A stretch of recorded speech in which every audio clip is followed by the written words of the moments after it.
की ओर चलते हैं, जहाँ पे अब माता सती जी को कुछ भी समझ नहीं आता। स्त्रियों का चरित्र, स्त्रियों का हट तो आप जानते ही हैं। प्रिया हट पे लग गई। देखिए, हट तीन प्रकार से होते हैं: प्रिया हट, राजहट और बाल हट। प्रिया हट क्या है? जो स्त्रियां करती हैं। अगर किसी चीज के लिए जिद कर दिया तो फिर उसे पूरा करके ही रहती है। माता सती जी ने जिद क्या कि स्वामी मुझे तो कथा सुनने जाना ही है। अब कथा सुनने तो आ गई, लेकिन कथा में मन नहीं लग रहा, कथा प्रभु की समझ नहीं आ रही है। तो ये प्रिया है, कहते ना। अब आप सब आपस में बैठे हैं, बहुत दिन बाद एक जगह सब मिलते हैं, तो कई लोग ऐसे तो बड़ा ध्यान से कथा सुनते, लेकिन कई लोग ऐसे तो बड़े डिस्टर्ब करने वाले। सुनना, ये कहाँ ले हस साड़ी लगी अच्छा दिखा एकदम, कतनम ले हस, अरे सेम इसमें ना दुकान में देख रहे हो लेकिन मिल नहीं पैस मला। तो अब वो देख लिया, वो नजर में आ गया, तो उसे होना ही होना, तो वो तो खरीद के रहेंगे। तो ये त्रिया है। वो एक जगह आपस में मिली नहीं कि अरे फलाना घर का हो, सो ढेगाना घर का है, सो कर घर का हो, सो कर घर का हो, वो सब जगह की बातें निकलने लगती है और फिर उन सब बातों में आप लीन हो जाते हैं, लिप्त हो जाते हैं। ये त्रिया है। और राजहट क्या है? राजहट वो है अगर राजा अपने राज्य के बढ़ोतरी के लिए, राज्य के अच्छाई के लिए अगर कुछ काम करता है, हट कर लेता है उसे और उसे पूर्ण करके रहता है, तो उसे राजहट कहते हैं। जो अपने नगर को चमका दे, जो अपने राज्य को चमका दे अपने हट के बल पे, वो राजहट है। और बालहट क्या है?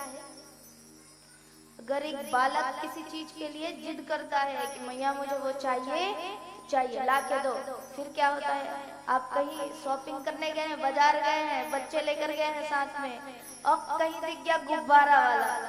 अब आपको उसे गुब्बारा नहीं दिलाना है, लेकिन वो जिद कर रहे हैं कि मुझे वो गुब्बारा चाहिए।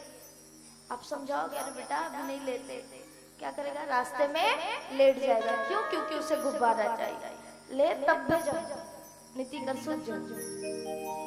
तो ये बाल हट है। भगवान श्री राम जी ने भी बाल हट किया। एक दिन खेलते खेलते चंद्रमा को देख लिया, चांद दिखा, तो मैया से कहने लगा, मैया जो वो ऊपर चमक रहे हैं वो क्या है?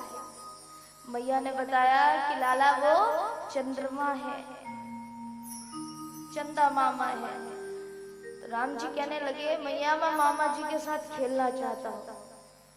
और मैया सोच में पड़ गई, उसे यहाँ कैसे लाऊं और इसे कैसे दूं? अब हम और आप तो थी नहीं साधारण, वो स्वयं जगत के पिता, उनकी जननी थी मैया यशोदा। मैया कौशल्या जी ने दिमाग लगाया और किया क्या? एक परात लिया और परात में जल भर दिया। जहाँ पे चंद्रमा था वहीं पे नीचे परात में जल भर कर रख दिया।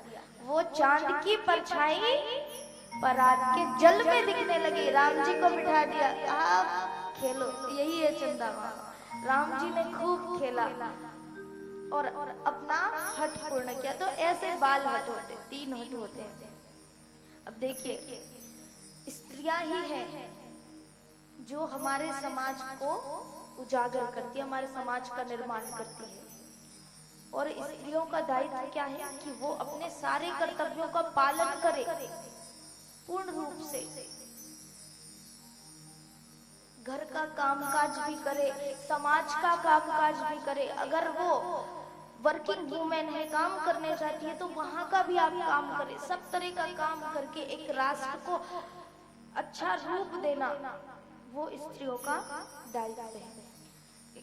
क्योंकि कहते ना कि एक माँ ही प्रथम शिक्षक होती है, माँ ही प्रथम शिक्षक होती है, और माँ का गर्भ ही प्रथम पाठशाला होता है। क्योंकि जब एक माता गर्भवती होती है तो गर्भ में पल रहे शिशु को वहीं से शिक्षा मिलना प्रारंभ हो जाता है, वहीं से विद्यारंभ शुरू हो जाता है। जैसा एक माता करती है वैसे ही वो गर्भ का शिशु वो सब ग्रहण करने लगता है, वो सीखने लगता है। तो माँ पहली जगत की जननी है। तो नारियों का सम्मान बहुत जरूरी है हमारे देश में। आज देखिए ना, हर रोज आप न्यूज़पेपर पढ़ेंगे, हर रोज अगर आप अखबार पढ़ेंगे तो हेडलाइन कहीं ना कहीं आपको मिलेगी कि आज इस महिला के साथ दुष्कर्म हुआ, आज इस बेटी के साथ दुष्कर्म हुआ। तो ऐसा क्यों हो रहा है हमारे समाज में?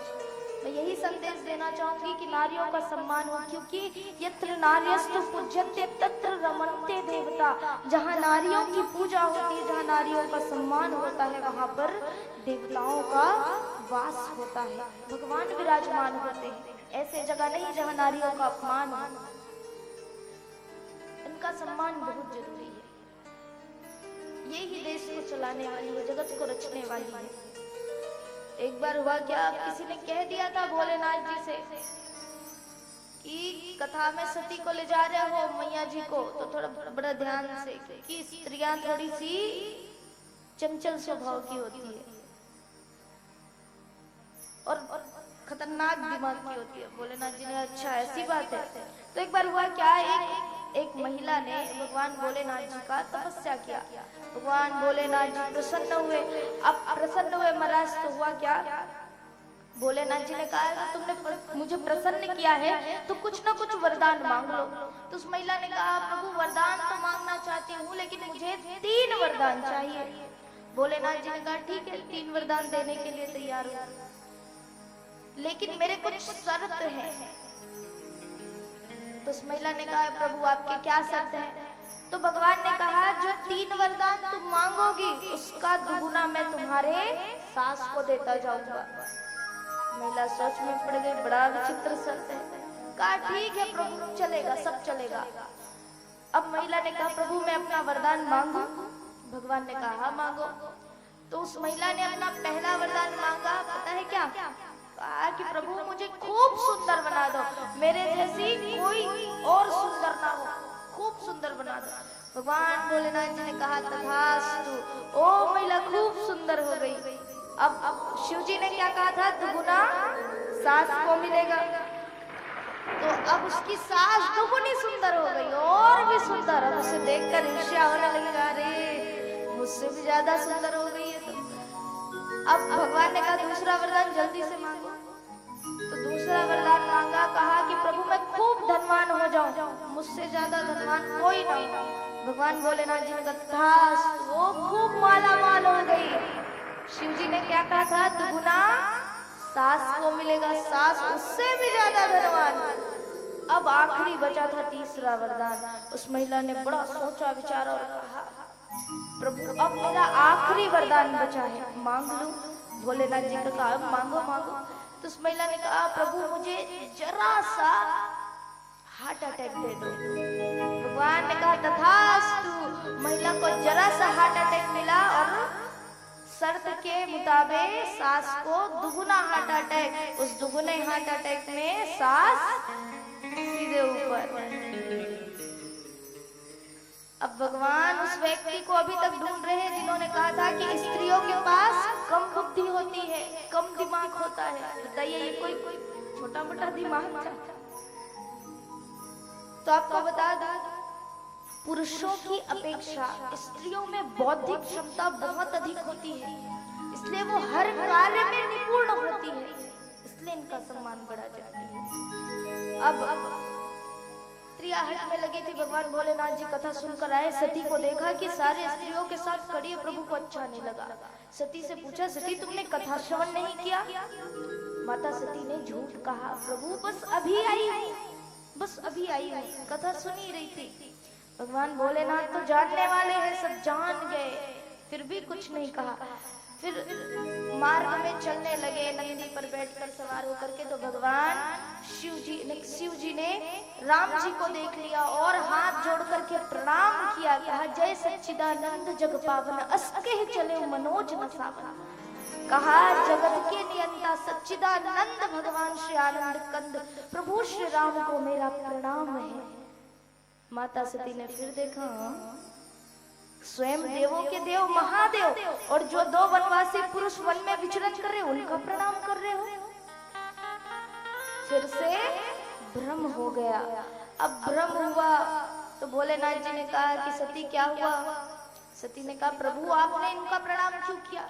समझाया कि ये जगत के प्रभु है, जगत को रचने वाले। सती जी को समझ नहीं आया तो भगवान ने कहा जाकर के तुम ही स्वयं पूछ कर आ जाओ।